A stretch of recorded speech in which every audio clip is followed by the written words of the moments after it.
Mr.A, and I present the Spit Bucket right here on the Double RT Boxing Show. Spitting that boxing talk. You're ready, I'm ready. Let's get into this weekend's predictions. We're going to talk the Hrgovic sweepstakes.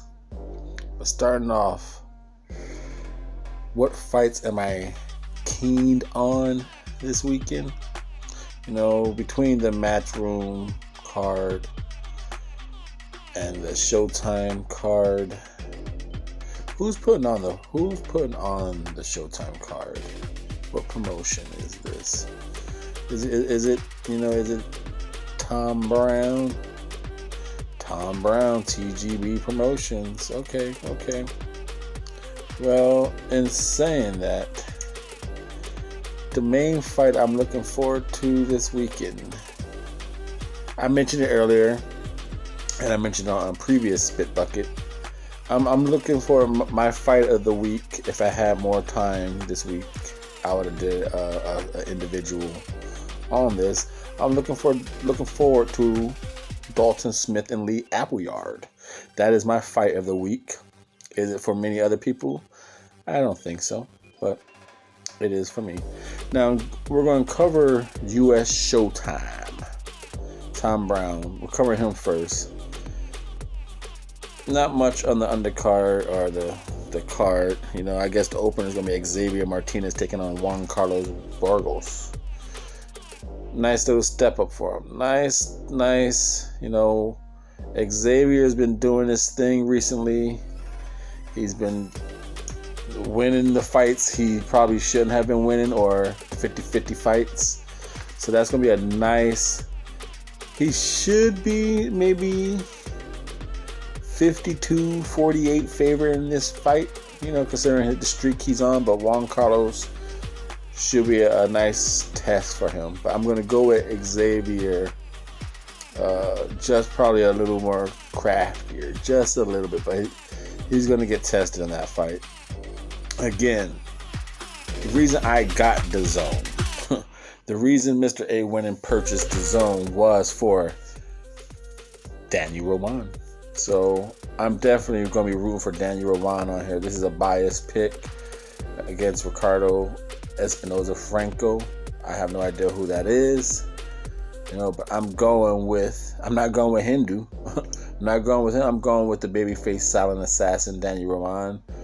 Now, what I am going to be looking forward is, I know he's a come forward fighter. I know that, but he got hit with some right hands that was a little too much by Payano. I get it, that's his thing. His defense ain't the best, but he was getting hit pretty well in that last fight.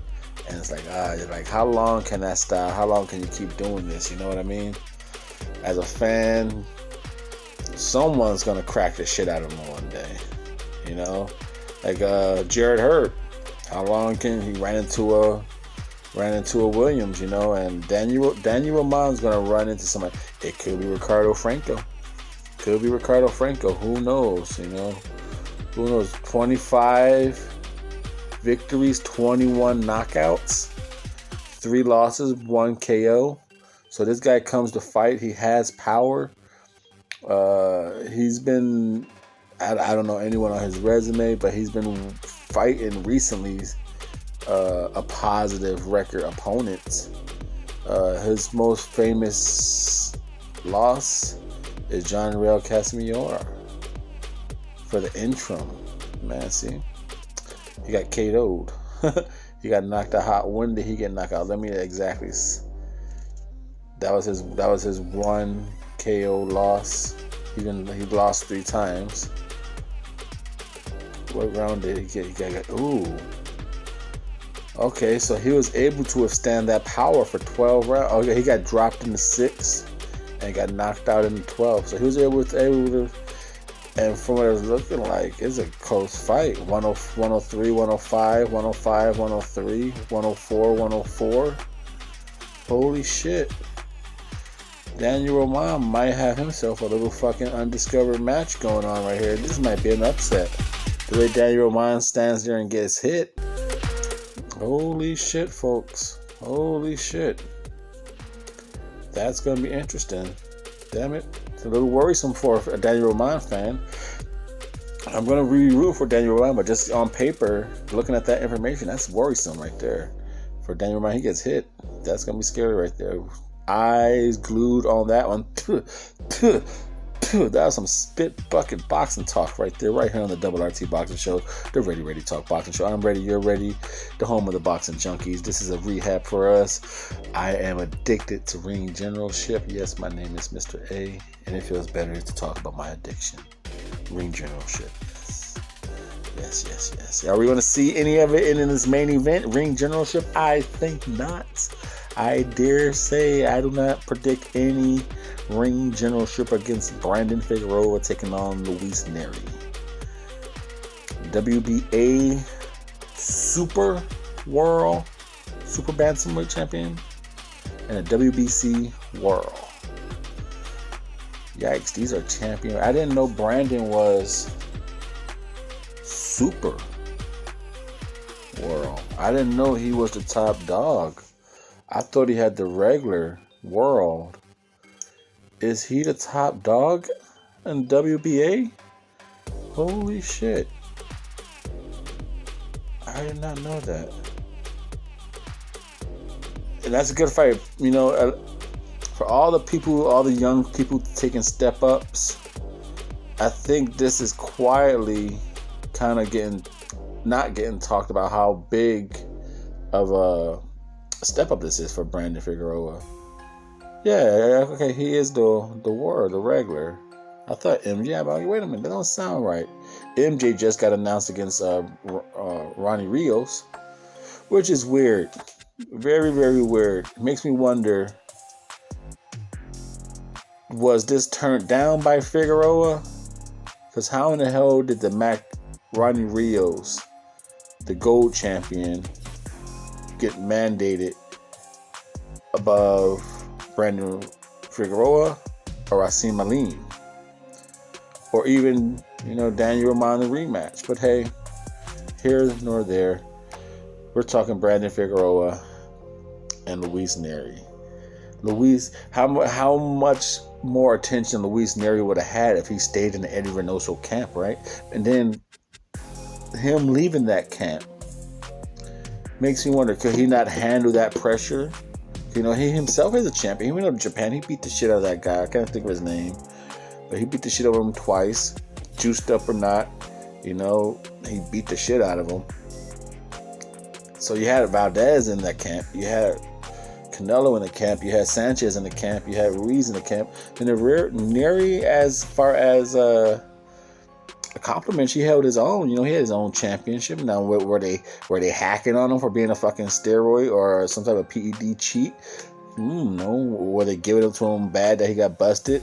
He got banned out of Japan. Were they just fucking with him that bad that he couldn't handle the pressure, emotional pressure of getting fucked with? Or was he like, hey, these guys work way too damn hard.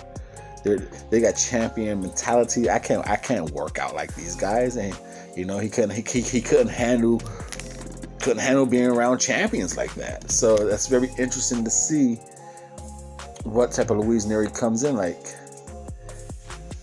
Oh man, is he that power hitter he had the dark horse scare for?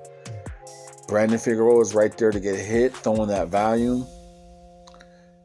Can Nery knock out Figueroa? Everyone, like I said, I'm going with Figueroa is going to stop him.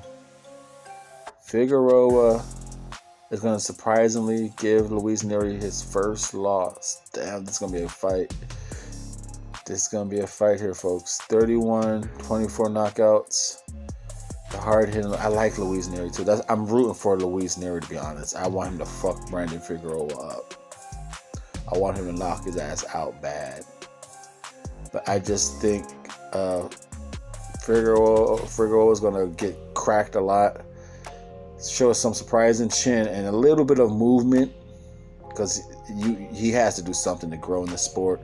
I think he's going to do a little bit of movement. And I just don't think Luis Nery's work ethic has been there recently. And I think he's just going to get overwhelmed. But Again, I'm rooting and hoping Luis Nery's knock his ass out, but I think he's going to get stopped himself. Upset. I don't know if it's an upset, but I'm picking he's going to stop Luis Nery. Referee stoppage. Now going on to switching over to my DAZN. The United Kingdom card should be around 10 o'clock, 11 o'clock my time. Again, fight of the week for me is Dalton Smith taking on Lee Appleyard. There's a lot of little fights on here, man. You got Joshua Buatsi taking on Daniel Blenda dos Santos. 13-0, 15-0 international light heavyweight champion. Buatsi is number 2 for the WBA, so a slip up and he could kiss that Bivol fight goodbye. He's been, I don't know if you can say he's been working towards that Bivol fight. He's only 13-0, but somehow Eddie got his ass up there at number 2. So interesting to see that fight. Working with Virgil Hunter, see if anything, see if he's working on that defense, because his last fight, he was getting a little touched up. It caught people a little off guard against that Marco fight. Like, okay, we wasn't expecting him to look like that. I thought it would be look, but it could be the ring rust of the COVID. So we gotta see. But I guess the safe bet, Buatsi on that one. I don't know I don't know the Frenchman he's fighting. Yafai, the younger one. I'm just looking for a nice, entertaining fight. Jason Cunningham. Have I seen this guy? Let me see if I recognize his face.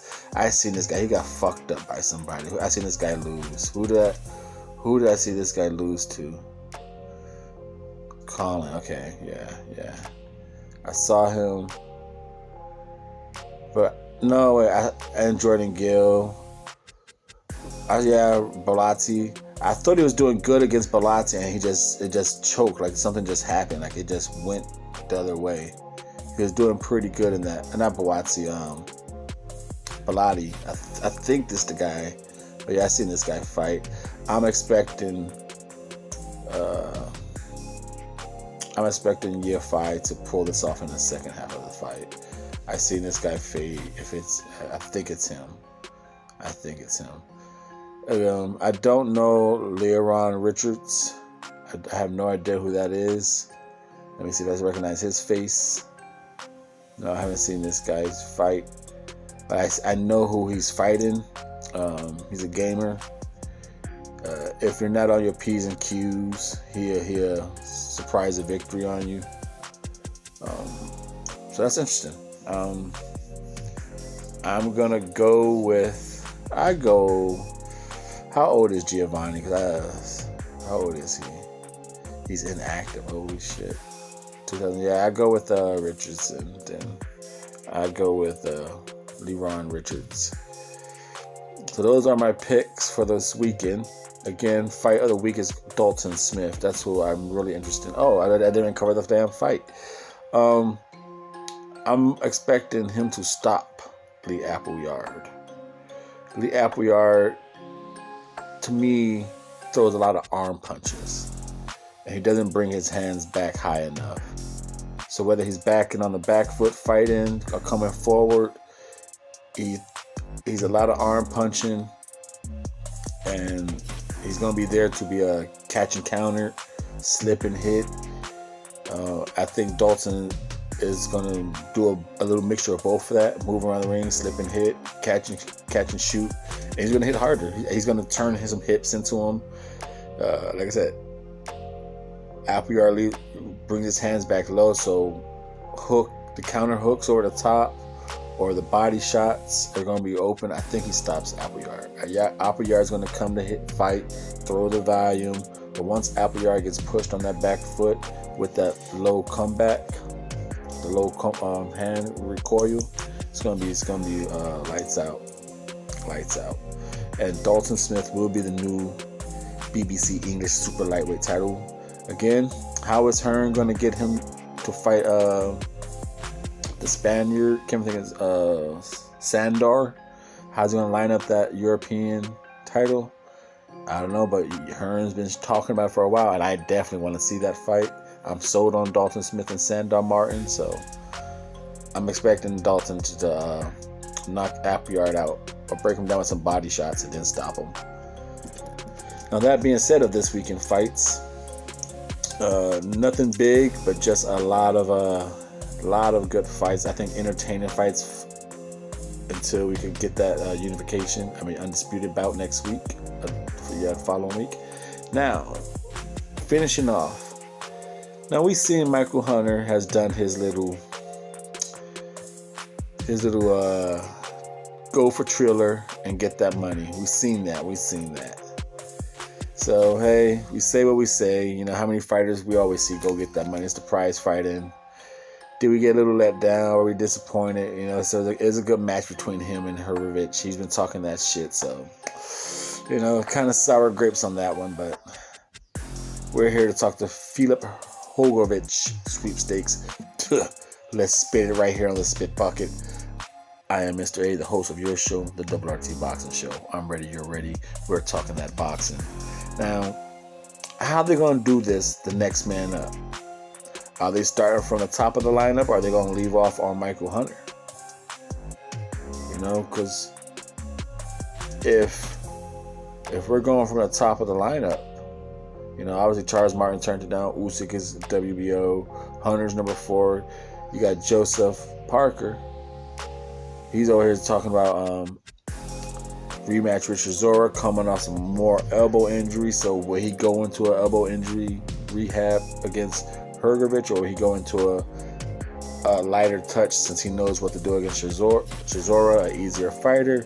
Then you got Hall, who for some reason, I guess it's to shake off the ring rust, for some reason fighting. I don't know if he's fighting for or defending the WBA. He's going to go on the WBA international route against Kingpin Kevin Johnson. I don't know how that he gets a title shot. Now, this is where it gets real interesting. Number 8, Tony Yoka, the European champ. I want to see that shit. There's no reason why that fight cannot happen. Why can that fight not happen? Number 9, Luis Ortiz. 10, Kubrat Pulev. Number 11, Joy Joyce. You know he's in the Usyk thing. Number 12, Dempsey McKean. He's fighting this weekend. So, maybe how quick of a turnaround he wants, depending on how much damage. Otto Wallin. Number 13, Huey Fury. 14, Big Bang Zilly Zhang. Number 15. Now, me, Mr. A, my personal choices I would love to see Tony Yoka. I'm not going to pick people who are tied up in fights, like, you know, Cabby-Hall. Everybody's tied up, so I'm not even going to entertain that thought. Tony Yoka, number 8, free right now. Wallin, number 13, and Huey Fury, 14. I would love, as much as I want Yoka fight, as much as I want to see Wallin do it, let me see Wallin and Yoka. One last opportunity. Throw Huey Fury one more bone. You get one more chance to prove yourself, Huey Fury. Take on Hrgovic in this IBF Eliminator. Let's see how far down the ladder does it go. Does Tony Yoka stop it at number 8? Does Luis stop it at number 9? Does Pulev come out of nowhere at number 10 and stop it? But for some reason, I got a feeling Wallin might get this. But I want to see number 14, Huey Fury, get this. Fury and Hrgovic. I want to see that fight. Give Huey one last chance. This is the Spit Bucket. Thank you for your time. Spitting that boxing. This is the RRT Boxing Show. I'm your host of your show, the Ready Talk Boxing Show. Thank you for tuning in.